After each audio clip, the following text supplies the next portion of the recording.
ಮಂಗಳೂರಿನ ಕೋಟೆಕಾರ್ ಬ್ಯಾಂಕ್ ದರೋಡೆ ಪ್ರಕರಣಕ್ಕೆ ಸಂಬಂಧಪಟ್ಟಂತೆ ಮತ್ತಿಬ್ಬರು ಆರೋಪಿಗಳನ್ನು ಪೊಲೀಸರು ವಶಕ್ಕೆ ಪಡೆದುಕೊಂಡಿದ್ದಾರೆ. ಭಾಸ್ಕರ ಬೆಳ್ಚಡ ಎಲಿಯಾಸ್ ಶಶಿ ತೇವರ್ ಅಂತ 69 ವರ್ಷ ಇವನಿಗೆ. ಮೊಹಮ್ಮದ್ ನಜೀರ್ ಇವನನ್ನು ವಶಕ್ಕೆ ಪಡೆದುಕೊಳ್ಳಲಾಗಿದೆ. ಇಲ್ಲಿ ಬೆಂಗಳೂರಿನ ರೈಲ್ವೆ ಸ್ಟೇಷನ್ ಬಳಿ ಆರೋಪಿಗಳನ್ನು ವಶಕ್ಕೆ ಪಡೆಯಲಾಗಿದೆ. ಕೋಟೆಕಾರ್ ನಿವಾಸಿ ನಜೀರ್ ಜೊತೆ 7 ವರ್ಷಗಳಿಂದ ಸಂಪರ್ಕದಲ್ಲಿರೋದು ಭಾಸ್ಕರ್. ಇಬ್ಬರು 6 ತಿಂಗಳಿಂದ ದರೋಡೆಕೋರರೊಂದಿಗೆ ಸಂಪರ್ಕದಲ್ಲಿದ್ದರು ಅಂತ ಆರೋಪ. ಬ್ಯಾಂಕ್ನ ಎಲ್ಲ ಮಾಹಿತಿಯನ್ನು ದರೋಡೆಕೋರರಿಗೆ ಇವರು ಕೊಡ್ತಾ ಇದ್ದರು, ಒಂಥರ ಮಾಹಿತಿದಾರರ ಕೆಲಸ ಮಾಡ್ತಾ ಇದ್ರು ಇವರು ಅಂತ. ಇದರಿಂದ ಎಲ್ಲ ಮಾಹಿತಿ ಪಡೆದುಕೊಂಡಂಥ ಈ ದರೋಡೆಕೋರರು ಬ್ಯಾಂಕ್ ದರೋಡೆಗೆ ಚೆನ್ನಾಗಿ ಸ್ಕೆಚ್ ಹಾಕಿದರು. ಪ್ರಕರಣದಲ್ಲಿ ಈಗಾಗಲೇ 4 ಜನರನ್ನು ಅರೆಸ್ಟ್ ಮಾಡಲಾಗಿದೆ. ಪ್ರಕರಣಕ್ಕೆ ಸಂಬಂಧಪಟ್ಟಂತೆ ಒಟ್ಟು 6 ಆರೋಪಿಗಳು ಸದ್ಯ ಖಾಕಿ ವಶದಲ್ಲಿದ್ದಾರೆ.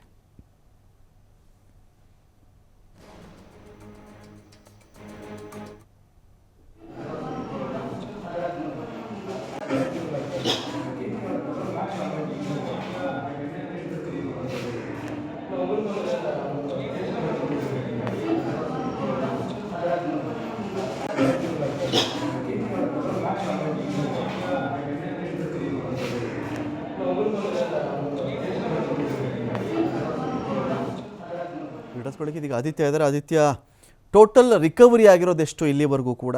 ಈ ಪ್ರಕರಣಕ್ಕೆ ಸಂಬಂಧಪಟ್ಟಂತೆ ಎಲ್ಲ ಆರೋಪಿಗಳು ಸಿಕ್ಕಿದ್ದಾರಾ? ಇನ್ನೂ ಕೂಡ ಸಿಗುವವರಿದ್ದಾರಾ? ಏನು ಕಥೆ ಇದು ಅಂತ?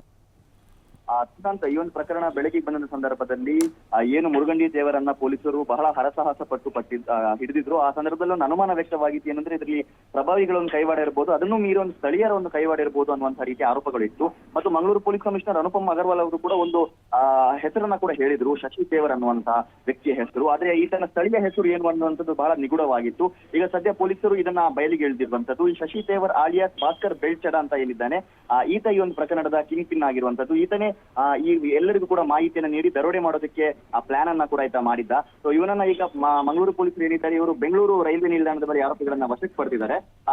ಈತನೊಂದಿಗೆ ನಜೀರ್ ಎಂಬಾತ ಕೂಡ ಈ ಒಂದು ಪ್ರಕರಣದಲ್ಲಿ ಭಾಗಿಯಾಗಿದ್ದಾನೆ. ಈತ ಬ್ಯಾಂಕ್ ಒಳಗಡೆಯಿಂದ ಯಾವ ತರ ಲೂಪ್ ಹೋಲ್ಸ್ ಗಳು ಇದೆ, ಯಾವ ರೀತಿಯ ಭದ್ರತಾ ವೈಫಲ್ಯಗಳು ಇದೆ, ಎಲ್ಲದರ ಬಗ್ಗೆ ಕೂಡ ಮಾಹಿತಿ ನೀಡಿದ್ದ ಅಂತ ಹೇಳಲಾಗ್ತಾ ಇದೆ. 6 ತಿಂಗಳಿನಿಂದ ಈ ಇಬ್ಬರು ಕೂಡ ಆ ದರೋಡೆಕೋರರ ಸಂಪರ್ಕದಲ್ಲಿದ್ರು. ಬ್ಯಾಂಕ್ ನ ಎಲ್ಲಾ ಮಾಹಿತಿಯನ್ನ ಕೂಡ ಕಲೆ ಹಾಕಿ ಅವರಿಗೆ ನೀಡ್ತಾ ಇದ್ರು.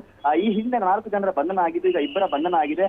ಬಹುತೇಕವಾಗಿ ಒಂದು ಪ್ರಕರಣ ತಾರ್ಕಿಕ ಅಂತ್ಯವನ್ನ ಪಡೆದಿದೆ. ಮತ್ತು ಮೊನ್ನೆ ದರೋಡೆ ನಡೆದ ಸಂದರ್ಭದಲ್ಲೂ ಕೂಡ ಇಬ್ಬರು ಮಿಸ್ಸಿಂಗ್ ಅಂತ ಹೇಳಲಾಗ್ತಾ ಇತ್ತು. ಸೊ ಅವರಿಗೂ ಕೂಡ ಈಗ ಪೊಲೀಸರು ತಲಾಶೆ ನಡೆಸ್ತಾ ಇದ್ದಾರೆ.